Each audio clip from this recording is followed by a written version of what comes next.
بسم اللہ الرحمن الرحیم بلغ العلا بکمالہ کشف الدجا بجمالہ حسنت جمیع خصالہ صلوا علیہ وآلہ. ناظرین، آپ کے پروگرام آئی ٹی گائیڈ کے ساتھ آپ کا میزبان ملک حسن رضا قطاری حاضر خدمت ہے. اللہ عز و جل اور اس کے معصوم فرشتے ابھی بھی رحمتوں کا نزول فرما رہے ہیں، اور اللہ عز و جل نے اپنے کلام میں اپنے محبوب کی زبان سے یہ ارشاد فرمایا، جس کا مفہوم ہے کہ اللہ تعالی آخری عشرے میں جنت کے سرٹیفکیٹس یعنی جنت کی آزادی کے پروانے جو ہے وہ دیتا ہے، اور شب عید یعنی چاند رات کو جتنے سارے ماہ رمضان میں اللہ تعالی نے بخشے ان کے برابر بخشتا ہے. ملک پاکستان پر اس وقت جو اللہ عز و جل کی طرف سے امتحان ہے وہ بھی گزر رہا ہے. تو یہ امتحان اصل میں ہمارا امتحان ہے. جن پر تو سیلاب گزر چکا ہے وہ تو اس امتحان میں ہیں ہی، لیکن ہمارا بھی امتحان ہے کہ ہم کس طرح ان کی مدد کرتے ہیں. چلتے ہیں اپنے پروگرام کی طرف. تو آئی ٹی گائیڈ میں آج کا ہمارا پہلا موضوع ہے بیڈ سیکٹر. اکثر ہم سنتے ہیں کہ رات کو اچھا خاصا کمپیوٹر بند کیا، صبح جب اپنا کمپیوٹر آن کر رہے ہیں تو کمپیوٹر میں ڈسک میں پرابلمز آ رہی ہیں. بعد میں پتا چلا کسی ٹیکنیشین نے بتایا جی آپ کی ڈسک میں بیڈ سیکٹر آ گیا ہے. بیڈ سیکٹر کیا ہے، کیسے بنتا ہے، اس کی کتنی اقسام ہے؟ بیڈ سیکٹر سادے لفظوں میں اگر یہ کہا جائے کہ ڈسک کا وہ حصہ، وہ ٹریک، وہ سیکٹر جس کو ڈسک کا ہیڈ نہیں پڑھ سکتا، اس کو عام لفظوں میں بیڈ سیکٹر کہا جاتا ہے. اب بیڈ سیکٹر ہم دو طرح سے اس کو ڈیوائڈ کر دیتے ہیں، اس کی دو قسمیں بنا لیتے ہیں. ایک بیڈ سیکٹر لاجیکل ہے، ایک بیڈ سیکٹر فزیکل ہے. جو لاجیکل بیڈ سیکٹرز ہیں ان کو تو ریموو کیا جا سکتا ہے ایزیلی، جبکہ جو فزیکل بیڈ سیکٹر ہیں ان کا ریموو ہونا ایک وقت طلب امر ہے، اور یہ ایک ٹیکنیکل کام ہے. جو سافٹ ویئر کے ذریعے سے بیڈ سیکٹر ریموو کیا جاتا ہے وہ بیڈ سیکٹر اصل میں لاجیکل بیڈ سیکٹر ہے. لاجیکل بیڈ سیکٹر کیا ہے؟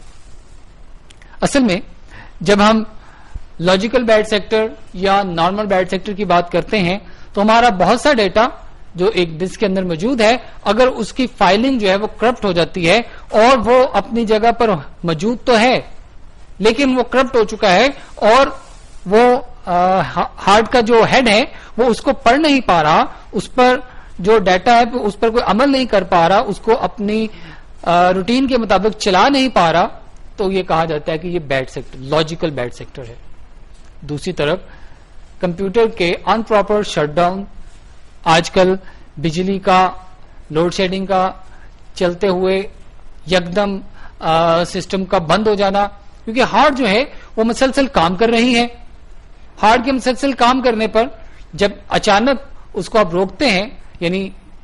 کام کرتے کرتے ایک وہ وقت ہوتا ہے جب ہارڈ سے ڈیٹا اٹھایا جا رہا ہے، ہارڈ پر ڈیٹا کی رائٹنگ ہو رہی ہے، ہیڈ جو ہے وہ مسلسل کام کر رہا ہے، اور اس وقت ہارڈ پر جو اثرات پڑتے ہیں یکدم اس کو کہیں پر جام کرنے سے، that's are the bad sectors. اب یہ بیڈ سیکٹرز کیا ہے ہم نے یہ دیکھا. اب بیڈ سیکٹرز جو ہیں ان کو دو قسموں میں جو ہم نے تقسیم کیا، لاجیکل اور فزیکل. فزیکل اور لاجیکل بیڈ سیکٹرز میں ان کی ریموونگ عام طور پر جو ہم یہ دیکھتے ہیں کہ اکثر کہا جاتا ہے کہ جی bad sector removing software. Bad sector removing software جو ہیں یہ یاد رکھیے کہ یہ لاجیکل بیڈ سیکٹر جو ہیں یہ ان کو ختم کریں گے. اور لاجیکل بیڈ سیکٹرز کو ختم کرتے ہوئے ہم اپنے ہارڈ ڈسک میں جو بیڈ سیکٹرز ہیں جو لاجیکل بیس پر ہیں یعنی سافٹ ہیں، اس میں ہارڈ ڈسک کی سرفس جو ہے اس کو کوئی نقصان نہیں پہنچا، یا ہارڈ ڈسک کی سروس جو ہے وہ ختم نہیں ہوئی، وہ تو ہم سافٹ ویئر کے ذریعے سے ختم کر لیتے ہیں. لیکن اگر فزیکل بیڈ سیکٹر ہے تو وہ کیسے ریموو ہوگا؟ ناظرین اس کے لیے ایک اچھا خاصا وقت درکار ہے، اور بہت زیادہ ماہرین جو ہیں جو ماہر ہو اس کی ضرورت پڑتی ہے کہ اس میں آپ کو ہارڈ ڈسک کی جو کورنگز ہیں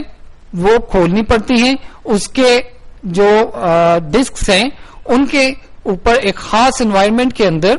کام کیا جاتا ہے, ایک خاص کمرے کے اندر کام کیا جاتا ہے, اور وہ جو ماہر یا ٹیکنیشین جو ہے جو اس بیڈ سیکٹر کو ریموو کرنے کے لیے کام کر رہا ہے وہ ایک اسپیشل لباس کے اندر ہے تاکہ کسی قسم کا گرد و غبار جو ہے وہ ڈسک کے اوپر نہ آئے. اب ذہن میں یہ سوال پیدا ہوتا ہے, اگر یہ اتنا ہی مشکل کام ہے تو پھر فزیکل بیڈ سیکٹرز جو ہیں ان کو دور کرنے کا فائدہ کیا, یا ان کو اتنے لمبے وقت اور اتنی زیادہ ٹیکنیشینز کی جو ٹیکنیک کی ضرورت پڑتی ہے, تو اس سے بہتر یہ نہیں کہ ڈسک چینج کر لی جائے. عام حالات میں ہم ڈسک ہی چینج کرتے ہیں, لیکن اگر کسی ڈسک کے اوپر بہت حساس ڈیٹا ہو, کسی بینک کا, کسی انٹیلیجنس بیورو کا, کسی حکومتی کسی ادارے کا, کہ جس کے لاس سے, جس کے نقصان سے ایک بہت بڑے نقصان کا اندیشہ ہو, تو وہاں پر ان ماہرین کا جو ہے ساتھ لیا جاتا ہے, ان کی خدمات لی جاتی ہیں, اور اس ڈسک کو, اس ہارڈ ڈسک کو جس کا فزیکل بیڈ سیکٹر ریموو کرنے کی کوشش کی جا رہی ہے وہ ان کے حوالے کی جاتی ہے. گو کہ یہ ایک کہنے میں ایک بڑا عجیب لگتا ہے کہ ایک ڈسک کو ریموو کرنے کے لیے, ایک ڈسک کے بیڈ سیکٹر کو ریموو کرنے کے لیے ہم نے باقاعدہ ایک خاص کمرہ جو ہے وہ رکھا ہے, اس کے لیے ایک خاص بندہ ہے, ایک خاص ڈریس ہے, میں بھی ایک سے زیادہ جو ٹیکنیشینز ہیں وہ بھی اس پہ کام کر رہے ہیں اور اسپیشل ڈریس کے ساتھ ہیں, اور یہ بھی کہ کسی قسم کی گرد و غبار جو ہے وہ یہاں وہاں پر نہ ہو.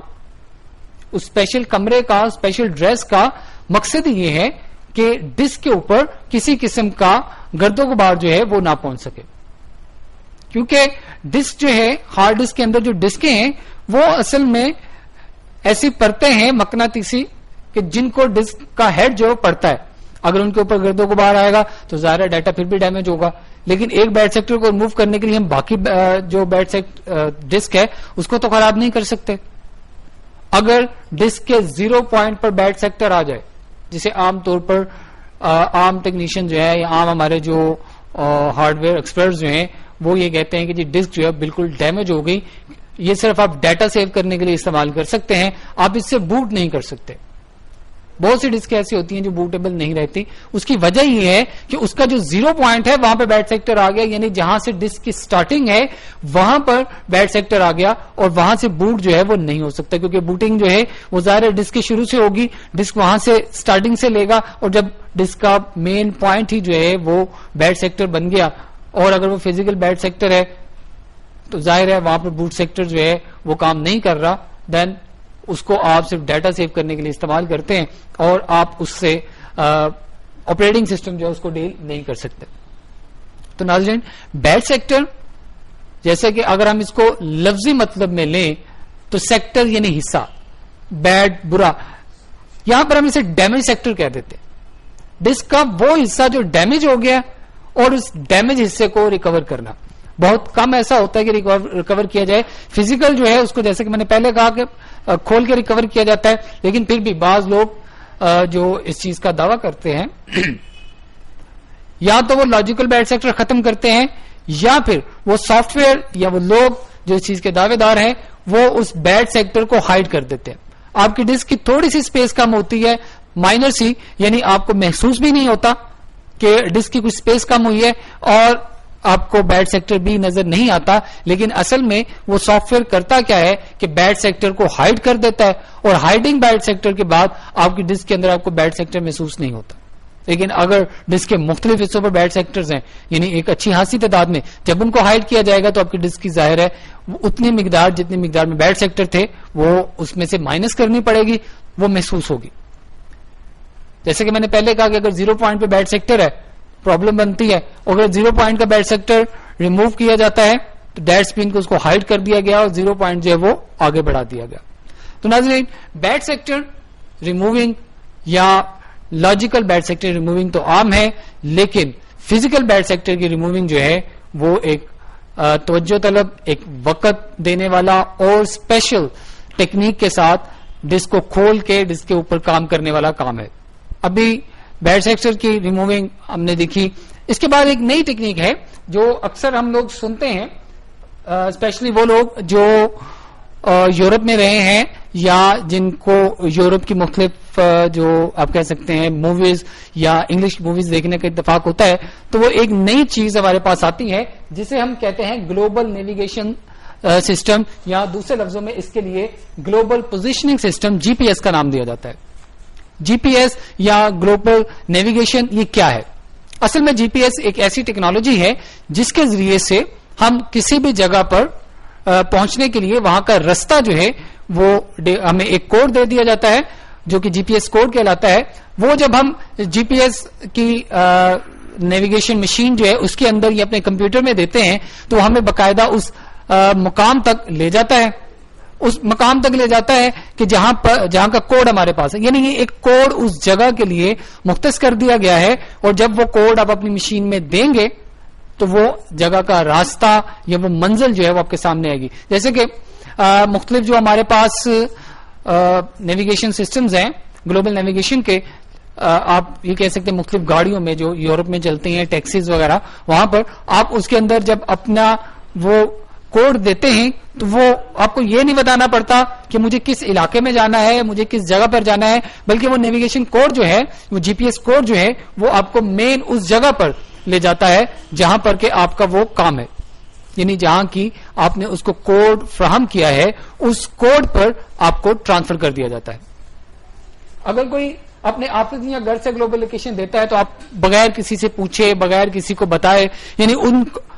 گلوبل پوزیشنز کے کوڈ کی وجہ سے آپ وہاں پر ٹرانسفر کرتے ہیں, اور اس ٹرانسفر کے ذریعے سے ہم اس اوور آل پوزیشننگ کے اوپر کام کرتے ہیں. ناظرین, گلوبل پوزیشننگ سسٹم جو ہے اس میں لوکیشن آپ دوسرے لفظوں میں کہہ سکتے ہیں کہ ہم لوکیٹ کرتے ہیں, اور یہ ظاہر ہے صرف کوڈز کی وجہ سے نہیں ہے بلکہ یہ پورا ایک سسٹم ہے, ایک پوری کہہ سکتے ہیں کہ میکینزم ہے جس کے ذریعے سے سارا کام کرتا ہے. کچھ ڈیوائسز اس کے ساتھ ملتی ہیں, کچھ اس کے ساتھ آپ کے جو ادارے ہیں وہ ان کے ساتھ ملے ہوئے ہیں. یہ ادارے اور یہ لوکیشنز آپس میں مل کے جو ہے یہ کام کرتی ہیں. سیٹلائٹ سسٹم اس کے اندر انوالو ہوتا ہے. جب آپ وہ کوڈ دیتے ہیں تو آپ کی نیویگیشن مشین جو ہے وہ اس کوڈ کو ٹرانسلیٹ کرنے کے لیے سیٹلائٹ کے ساتھ رابطہ کرتی ہے, اور یہ سیٹلائٹ جو ہے یہ آپ کو اس جگہ پر پہنچنے میں مدد دیتی ہے. وہ آپ کی مشین کو وہ تمام راستے دکھا رہی ہے, بتا رہی ہے. مثلا اگر آٹومیٹک گاڑی ہے وہ اس کے اوپر کدھر سے جائے گی, وہ جو ڈرائیو کر رہا ہے اس کو راستہ وہ نیویگیشن کوڈ کے ذریعے سے مل رہا ہے. تو ناظرین, جی پی ایس کوڈ جو ہے یعنی گلوبل پوزیشننگ سسٹم کوڈ جو ہے یہ ہمیں لوکیشن جو ہے وہ فائنڈ کرنے میں مدد کرتا ہے. نئی ایجاد ایل سی ڈی, لیکن عام ایل سی ڈی نہیں بلکہ وہ ایل سی ڈی جسے آپ فولڈ کر سکتے ہیں. اس وقت میرے سامنے سونی کی وہ ایل سی ڈی میں دیکھ رہا ہوں جو کہ ہم فولڈ کر سکتے ہیں, اور اس کو چائنا میں اور جاپان میں اس وقت وہ ایٹ اے ٹائم انٹروڈیوس کروا رہے ہیں. نہ صرف انٹروڈیوس کروا رہے ہیں بلکہ اس کی کوالٹیز اس طریقے سے گنوا رہے ہیں کہ آنے والی جو ہماری زندگی ہے, جو ایج ہے, اس میں وہ اس کو اس طریقے سے دیکھ رہے ہیں کہ جیسے نیکسٹ ہمارے نیوز پیپرز اور بکس جو ہیں وہ انہی پیپر ایل سی ڈیز کے اوپر نشر کیے جائیں گے. آپ اندازہ کریں کہ ایک وہ ایج ہے جہاں پر ہم مانیٹرز اور ٹی وی کنڈیشنرز اور اسکرینز کے اوپر کام کر رہے ہیں. آج یہ ایج ہے کہ ہم ایل سی ڈیز پہ کام کر رہے ہیں جو کہ اسٹینڈ ایل سی ڈیز ہیں, جو gas plasma L C Ds ہیں, لیکن ہماری نیکسٹ ایج جو ہے وہ پیپر ایل سی ڈیز پر مشتمل ہے. کمپنی کا کہنا یہ ہے کہ اس کی ریزولوشن 432x240 ہے, اور اس کو آپ کئی ہزار دفعہ فولڈ کر لیں پھر بھی اس کی ریزولوشن اور اس کی پکچر کی شارپنیس جو ہے وہ ختم نہیں ہوگی. نہ صرف یہ بلکہ جہاں پر اس کو انٹروڈیوس کروایا جا رہا ہے وہاں پر اس ایل سی ڈیز کے اوپر موویز جو ہیں وہ چل رہی ہیں, اور ان ایل سی ڈیز کو بار بار فولڈ کر کے اور اوپن کر کے وہاں پر موجود لوگوں کو دکھایا جا رہا ہے کہ آپ اس ایل سی ڈی کی جو شارپنیس ہے, جو اس کا ریزلٹ ہے, اس کو دیکھ سکتے ہیں. وقت کے ساتھ ساتھ ترقی, اور ترقی کے ساتھ ساتھ نئی ایجادات کے ساتھ ساتھ سہولت, وقت کے ساتھ ساتھ یہ ترقی آ رہی ہے. گو کہ ہو سکتا ہے کہ آج سے چند سال بعد یہ ایل سی ڈیز ہمارے یہاں عام یوز ہو رہی ہوں, مثلا سائن بورڈز کے طور پر, مثلا ہمارے پلے بورڈ جو ہیں جہاں پر ہم اشتہارات اور اپنی تشہیر کے سامان آج کل فلیکس کے طور پر، پیپر چارٹ کے طور پر لگاتے ہیں، کل کو وہاں پر ہمیں یہی folding L C Ds, paper L C Ds وغیرہ موجود ہوں. لیکن ہمیں وقت کے ساتھ ساتھ آنے والی اس ٹیکنالوجی کو استعمال کرنے کے لیے اپنے بہیویئر کو بھی چینج کرنا ہوگا. بات دوسری طرف نکل جائے گی، لیکن یہاں پر ان ایل سی ڈیز کے متعلق یہ کہا جاتا ہے کہ سونی کے ترجمان نے کہا کہ اس میں تصویر کو دوبارہ پروڈیوس کرنے، اس کو پروڈیوس کرنے کے بعد دوبارہ پیش کرنے کی بھی صلاحیت موجود ہے. یعنی جس وقت آپ اسے فولڈ کرتے ہیں اس وقت اس کے اندر جو پکچر یا جو مووی چل رہی ہے، جب اسے فولڈ کرنے کے بعد جب آپ اسے فولڈ کریں گے اس وقت یہ دوبارہ اس تصویر کو اسی صورت میں دوبارہ تیار کرے گا اور آپ کے سامنے پریزنٹ کر سکتا ہے. یعنی اس ایل سی ڈی کے اندر آٹومیٹڈ جو مائکرونز ہیں ان کو ریجنریٹ کرنے کی بھی مکمل فیسلٹی جو ہے موجود ہے، اور اس اسکرین کے اندر بہت لچک ہے. یعنی اس کے اندر جو سیٹل پوائنٹس ہیں ان کے اندر اتنی لچک ہے کہ جیسے کہ میں پہلے بتایا کہ اسے اگر آپ 1000 دفعہ فولڈ کر کے بھی اوپن کرتے ہیں تو اس کے اندر جو شارپنیس ہے، جو اس کی پکچر کوالٹی ہے، وہ چینج نہیں ہوگی.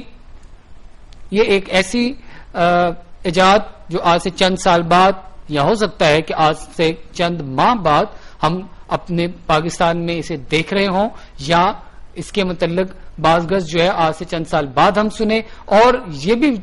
کبھی امکان ہے کہ ہمارے یہاں پر، جیسے کہ میں نے پہلے کہا کہ یہ سائن بورڈز کے طور پر ابھی بھی بہت سی جگہوں پر L C D as sign board use ہوتی ہے، لیکن وہ L C D plasma L C D ہے جو کہ بہت مہنگی ہے. یعنی کئی ہزار بلکہ لاکھوں روپے میں اس کو ہم وہاں پر پلانٹ کرتے ہیں. لیکن جب اس ایل سی ڈی یعنی پیپر ایل سی ڈی کا وقت اگر آئے گا تو یہ نہ صرف کہ آسانی سے اس کو پلانٹ کیا جا سکے گا، بلکہ امید یہ کی جاتی ہے کہ اس کا جو لاگت ہوگی اس کی، وہ پلازما ایل سی ڈی کی نسبت بہت کم ہوگی. اس کا رزلٹ اس پلازما ایل سی ڈی کی نسبت بہت بہتر ہے، اس کی شارپنیس بہت بہتر ہے، اور اس کو آپ یہ کہہ سکتے ہیں کہ اس میں ریلائبلٹی، اس میں موجود جو ہمارے کام کرنے کی صلاحیت ہے اس ایل سی ڈی کی، وہ دیگر ایل سی ڈیز کی نسبت بہتر ہوگی. ناظرین، یہ تو ایک ہارڈ ویئر جو سفرنگ کے دوران ہمارے سامنے آیا. اگلا موضوع ایک ایسا فائل سسٹم جو کمپیوٹر یوزر جو ہیں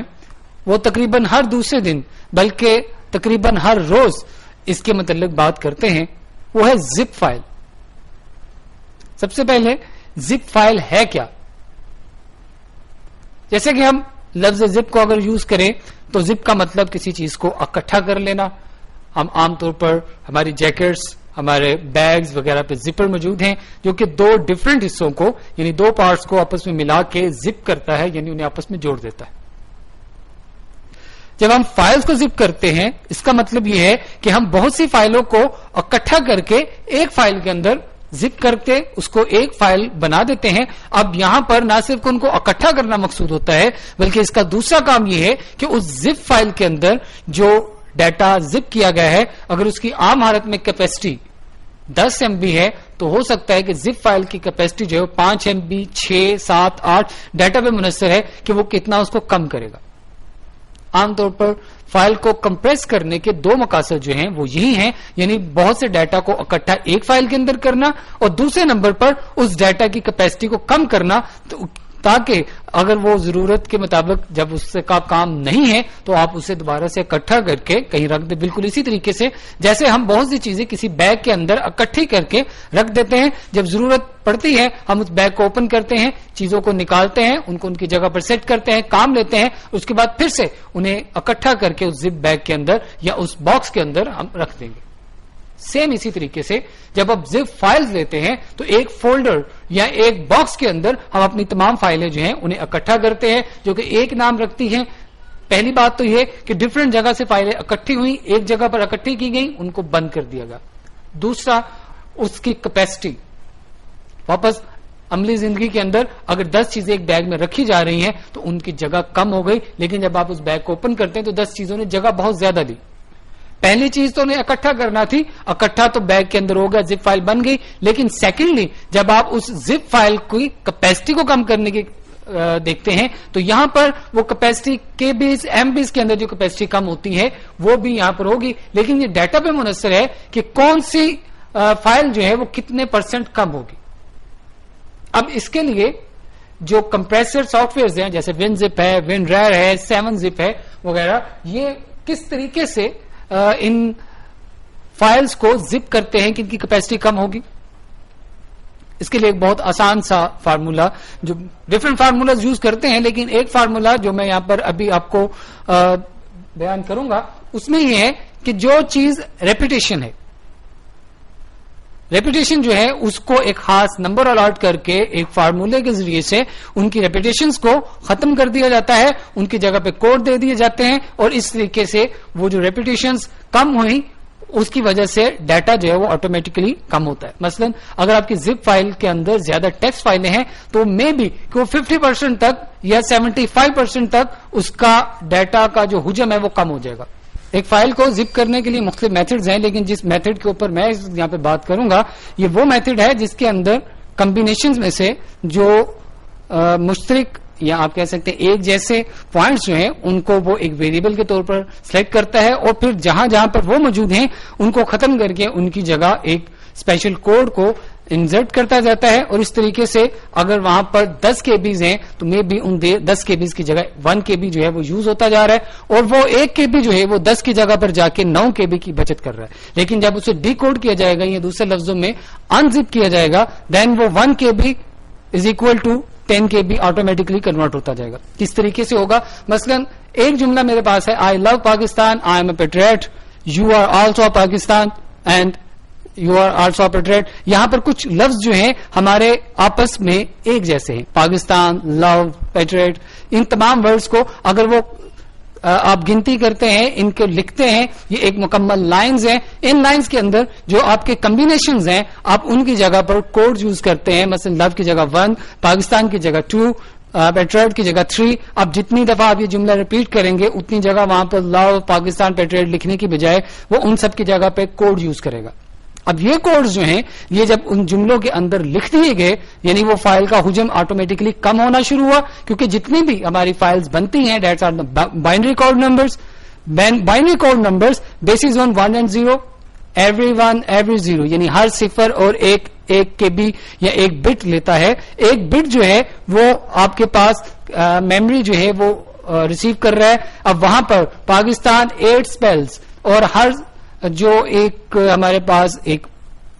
الفابیٹ ہے وہ اگر اپنے بائنری نمبر میں جائیں تو ان کی علیحدہ علیحدہ ویکیبلریز ہیں, ان کے علیحدہ علیحدہ پوائنٹس ہیں, علیحدہ علیحدہ ان کی کیپیسٹیز بنتی ہیں. ہم انہیں سمپلی اگر ہر اسپیل کو ایک بٹ ہی دیں تو ہمیں پاکستان لکھنے کے لیے 1 بائٹ یعنی 8 بٹ کی ضرورت پڑتی ہے, جبکہ اس کی جگہ اگر کوڈ 1 لکھا جاتا ہے دین وی اسکپ دا 7 بٹس. ہم نے 8 بٹ کی جگہ 1 بٹ لیا, 7 بٹ ہمارے اسکپ ہو گئے. اس طریقے سے وہ فائل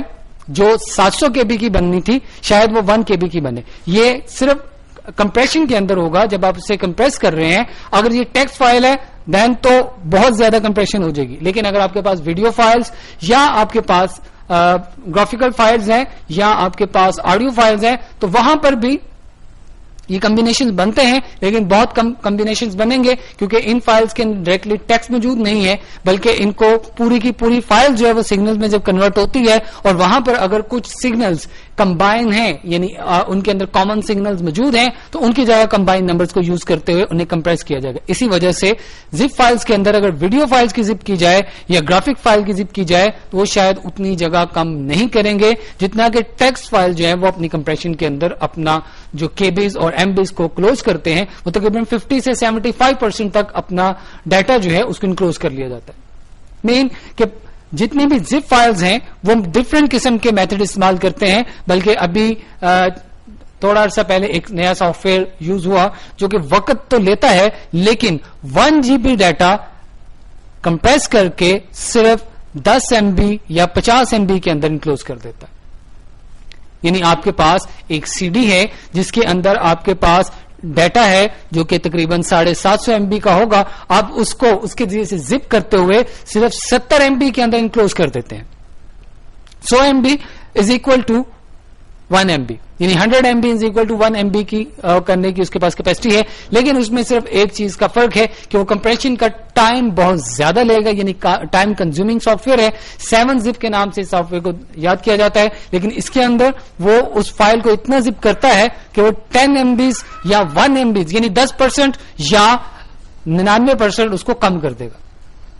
اب یہ پھر وہی بات کہ ڈیٹا پہ ڈیپینڈ کرتا ہے کہ کس قسم کا ڈیٹا آپ کمپریس کر رہے ہیں, کہ وہ آیا 10% کم کرے گا یا اس کو ڈائریکٹلی 99% جو ہے اس کو وہ کمپریس کر سکتا ہے.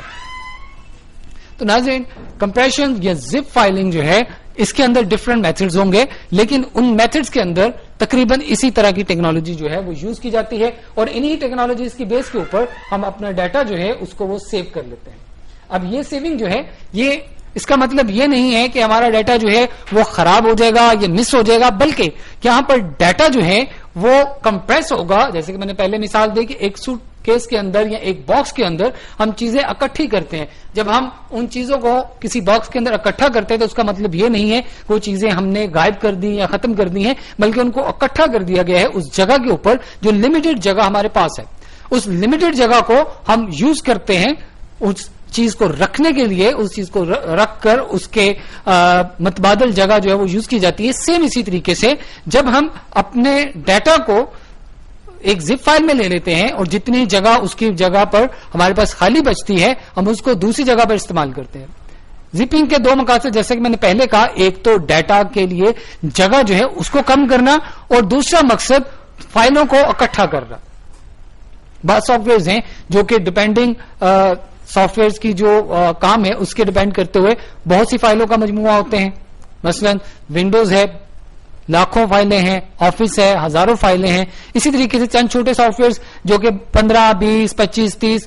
فائلوں پر مشتمل ہیں, اور ان فائلز کو ہم اگر ویسے ہی فولڈر چھوڑ دیتے ہیں تو بعض اوقات ہمیں ان کی سمجھ نہیں آتی کہ کون سی فائل کی ضرورت ہے کون سی نہیں. تو اس کے لیے ایک بہترین طریقہ یہ ہوتا ہے کہ ہم ان فائلز کو ایک زپ فائل کی صورت میں رکھ لیتے ہیں, اور یہ زپ فائل جو ہے جب ہمیں ضرورت پڑتی ہے ہم اس کو انزپ کرتے ہیں, اپنا کام کرتے ہیں اور انزپ کی ہوئی فائلوں کو ختم کر دیتے ہیں, جبکہ زپ فائل ان انسٹال کے طور پر ہمارے پاس موجود رہتی ہے. یہاں پر ان انسٹال اور انسٹال جو تو ٹیکنیکل ٹرمز کو جانتے ہیں وہ تو اس چیز کو جانتے ہیں, لیکن جو نہیں جانتے یا جو نیو کمرز ہیں, جو سادہ لوگ میرے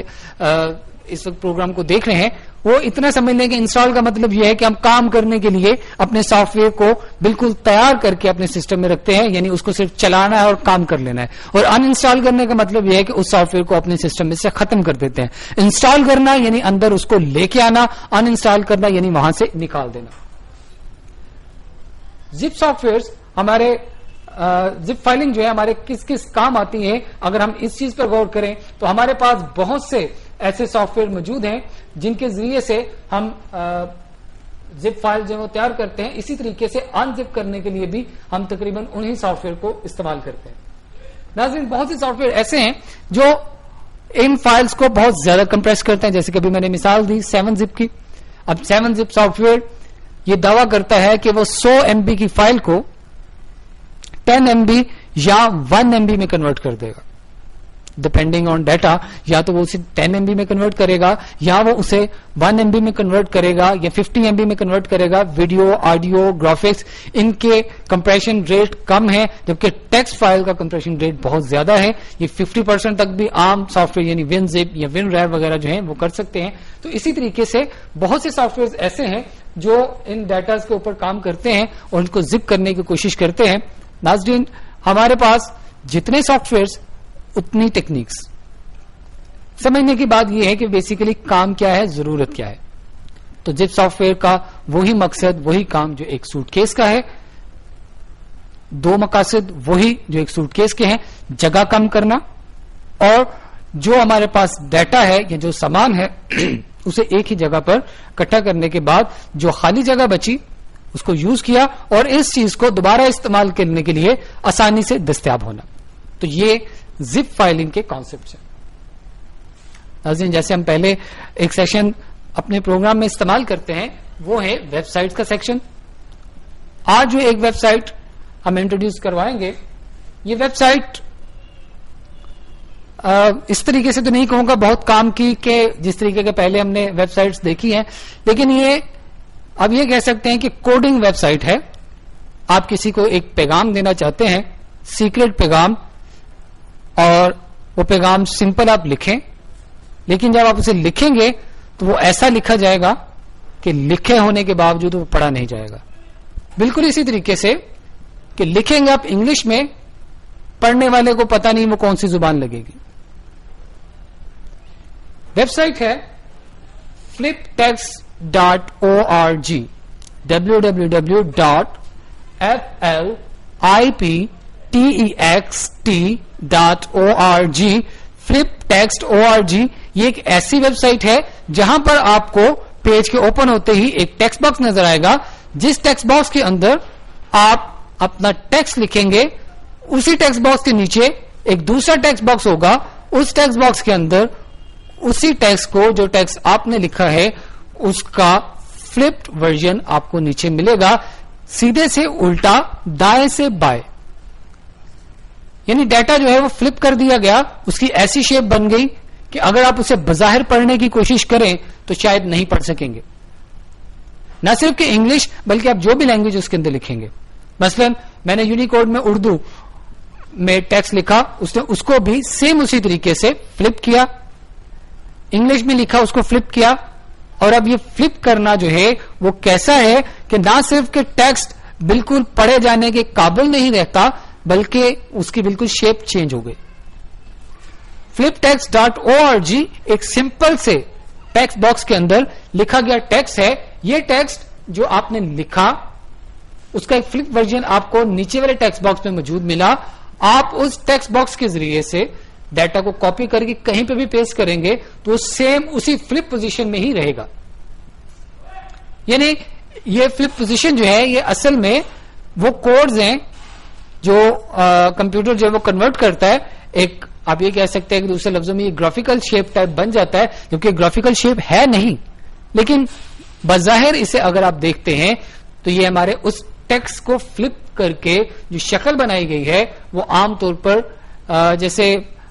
آپ یہ کہہ سکتے ہیں کہ آئینے کے سامنے آپ اس ڈیٹا کو پڑھنے کی کوشش کریں تو کچھ شاید سمجھ آ جائے, لیکن وہ کیونکہ ڈبل فلپنگ ہے تو پھر ایک آئینہ نہیں بلکہ اس آئینے کو آپ کو میں بھی کہ دوبارہ سے فلپ کرنا پڑے. تو اس کا پھر آسان طریقہ یہی ہے کہ وہ جو ٹیکسٹ آپ نے فلپ کیا ہوا ہے اسے واپس اسی ٹیکسٹ باکس میں آ کر, یعنی جہاں پر آپ نے اوریجنل ٹیکسٹ لکھا تھا اور اس کا فلپ ورژن آپ کو ملا تھا, اب فلپ ورژن جو ہے وہ آپ اوریجنل ٹیکسٹ باکس میں دیں گے تو وہ سیم اسی طریقے سے اس کو فلپ کر کے نیچے والے ٹیکسٹ باکس کے اندر آپ کو اوریجنل ڈیٹا جو ہے وہ مل جائے گا. یعنی اسی ویب سائٹ سے آپ اپنے ڈیٹا کو واپس اوریجنل شیپ میں ڈی کوڈ کر سکتے ہیں. اگر میں یہ کہوں کہ پہلے ورژن نے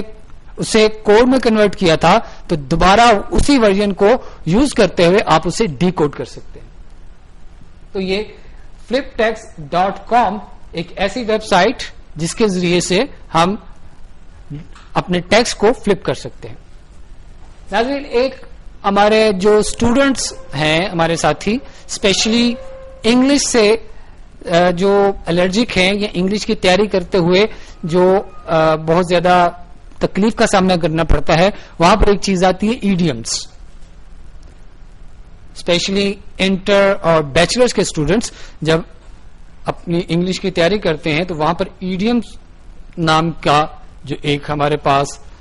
سیکشن آتا ہے تو اس کے لیے ہمیں بہت سے ایڈیمز جو ہیں وہ یاد کرنے پڑتے ہیں, بہت سے ایڈیمز دیکھنے پڑتے ہیں. تو یہاں پر میرے پاس ایک سائٹ ہے idiomsite.com, www.idiomsite.com, idiomsite.com ایک ایسی سائٹ ہے جس میں A to Z ایڈیمز جو ہیں وہ انٹر کرنے کی کوشش کی گئی ہے اور اپ ڈیٹ اس کو کیا جا رہا ہے ساتھ ساتھ. یعنی ایڈیمز کی ایک سائٹ اسے بنائی جا رہی ہے. جیسے آپ اس پیج کو اوپن کرتے ہیں تو آپ کے سامنے ایڈیمز کی ایک بڑی تعداد جو ہے وہ اس پیج کے اوپر نظر آتی ہے جو A to Z یعنی ABCD سارٹنگ کے ذریعے سے ہر ورڈ کے مطابق جتنے ایڈیمز وہاں پر ابھی تک انٹر ہیں وہ سب کے سب اس پیج کے اوپر آپ کو نظر آ رہے ہیں. اور جیسا کہ میں نے پہلے کہا کہ ٹیم کا یہ کہنا ہے کہ وہ وقت کے ساتھ ساتھ اس کو مزید سے مزید آگے بڑھا رہے ہیں اور اس تمام سائٹ کو وہ کنورژن جو ہے وہ لے رہے ہیں, یعنی وقت کے ساتھ ساتھ اس کے اوپر ڈیٹا جو ہے وہ بڑھا رہے ہیں. ہمارے بہت سے ساتھی جو کمپیوٹر ہارڈ ویئر میں دلچسپی رکھتے ہیں, اکثر کسی نئے ہارڈ ویئر کے متعلق جب انہیں علم ہوتا ہے تو دو چیزیں جاننے کی جستجو پھر ہمارے دل میں اٹھتی ہے. پہلی کہ یہ ہارڈ ویئر کتنے کا ہوگا, سیکنڈ کہاں ملے گا. انٹرنیشنل لیول پر تو وہ کہیں پر بھی مل جائے گا, انٹرنیشنل مارکیٹ میں وہ کہیں پر بھی اویلیبل ہے, لیکن پاکستان میں ہمیں یہ ہارڈ ویئر کہاں پہ اویلیبل ہوگا اور اس کی قیمت کیا ہوگی, یہ جاننے کے لیے ہمیں مارکیٹ میں نکلنا پڑتا ہے. اور اکثر اوقات بہت جلد ہمیں مایوسی کا سامنا کرنا پڑتا ہے, کیونکہ شاید کم سے کم ہمارے لیول پر یعنی سیالکوٹ لیول کے اوپر وہ چیز اتنی جلدی دستیاب نہیں ہوتی. اور نہ صرف دستیاب نہیں ہوتی بلکہ ہمیں یہ بھی سننے کو ملتا ہے کہ شاید یہ چیز لاہور میں بھی ہے یا نہیں ہے, اگر ہے تو پتہ نہیں کیا ریٹ ہے. ایک سائٹ جو میں اس وقت آپ کے سامنے پیش کر رہا ہوں, pakcm.com, www.pakcm.com,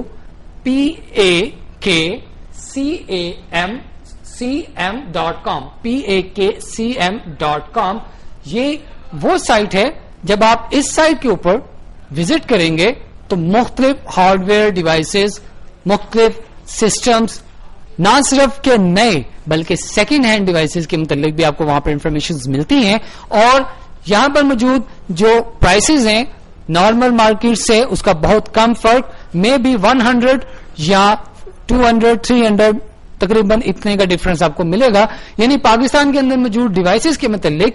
hard where devices جو ہیں وہ آپ کو مل رہی ہیں, اور کس پرائس پہ ملیں گی, کون سی سائٹ پہ آپ کو یہ مل جائیں گی, سائٹ سے مراد کون سے شہر میں کون سی دکان پر, وہاں پر بٹس بھی موجود ہیں, وہ اپنے پرائسز بھی بتا رہے ہیں, اپنے ایڈریسز بھی بتا رہے ہیں, آن لائن آرڈر کرنے کی بھی فیسلٹی دیتے ہیں, آپ کو بائی میل آرڈر کرنے کی فیسلٹی دیتے ہیں, وی آئی پی اور وی آئی پی کے ذریعے سے آپ ان سے پرچیز کر سکتے ہیں, credit card, check, cross check وغیرہ مختلف جن نے جو بھی فیسلٹی آپ کو وہاں پہ پرووائڈ کی ہے. لیکن مین چیز یہ ہے کہ وہ ہارڈ ویئر آپ کو اویلیبل ہے, کہاں پر اویلیبل ہے اور کہاں تک اویلیبل ہے. یعنی یہ 3-4 سوال جو عام طور پر ہمارے سامنے آتے ہیں ان کے جوابات ہمیں یہاں پر ملتے ہیں, اور اس کے ذریعے سے ہم مختلف قسم کے جو اپنے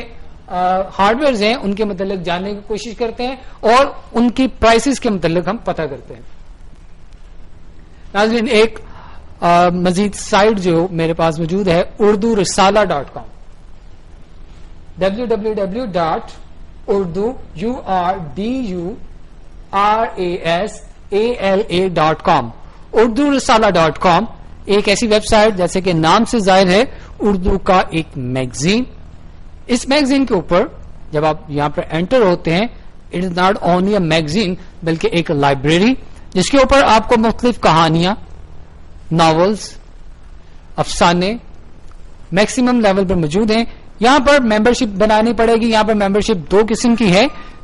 ایک فری ممبرشپ ہے, دوسری پیڈ ممبرشپ ہے. پیڈ ممبرشپ میں فیسلٹیز زیادہ ہیں, ظاہر ہے جو یہ کام کر رہے ہیں وہ گو کہ اس سے منافع نہیں کمانا چاہتے, لیکن جو اخراجات ہیں اس کو پورا کرنے کے لیے انہوں نے ایک اسکیم نکالی ہے کہ جو پیڈ ممبر ہوں گے وہ تقریباً 100 روپی پر منتھ ایک کارڈ ان کا ہے, اس کے اوپر مکمل فیسلٹیز موجود ہیں. وہ آپ رسالہ کارڈ کے نام سے انہوں نے اس کو انٹروڈیوس کروایا ہے. وہ اسکریچ کارڈ آپ کہاں سے خرید سکتے ہیں, اسے کس طریقے سے پے کر سکتے ہیں, وہ تمام فیسلٹیز اور تمام انفارمیشن اس سائٹ کے اوپر موجود ہیں. لیکن اس کے ذریعے سے ہمارے پاس 2 قسم کے پوائنٹس ہیں. ان میں ایک پوائنٹ تو یہ ہے کہ ہمارا جو فری یوزر ہے وہ تقریباً وہ تمام بکس پڑھ سکتا ہے جو وہاں پر گرین ٹیگ کے ساتھ ہے. گرین ٹیگ کی جو وہاں پر بکس ہیں وہ فری ہیں, انہیں آپ وہیں پہ پڑھ سکتے ہیں. اس کے علاوہ جو دیگر ہیں ان کے لیے آپ کی ممبرشپ پریمیم ہونا ضروری ہے. ناظرین, یہ وہ سائٹس جو ہم نے سمجھا کہ آپ کے ساتھ شیئر اس وقت کر سکتے ہیں. گو کہ بہت سی سائٹس موجود ہیں, بہت سے ایسے ابھی ٹاپکس موجود ہیں جو نیکسٹ انشاءاللہ تعالی وقت کے ساتھ ساتھ آپ کے سامنے پیش کریں گے. لیکن جتنے موجود ہیں وہ آپ کے سامنے پیش کیے گئے. وقت کی کمی کے باعث اس بحث کو یہیں پر لپیٹتے ہوئے یہ گزارش کرنا چاہوں گا کہ اگر آپ کے ذہن میں کوئی ایسی بات ہے کہ جس کے ذریعے سے اس پروگرام کو یا ہمارے اس چینل میں بہتری آ سکتی ہے تو آپ ضرور ہم سے شیئر کریں. شیئرنگ کے لیے میرا email address Attari ATTARI_Sialkot SIALKOT @yahoo.com. Attari_Sialkot@yahoo.com. Second ہمارے پاس ہماری ویب سائٹ موجود ہے, آپ اس ویب سائٹ کو وزٹ کریں, وہاں پر اپنے کمنٹس اور اپنی آراء جو ہمیں دیں. www.itguide-pen.co.cc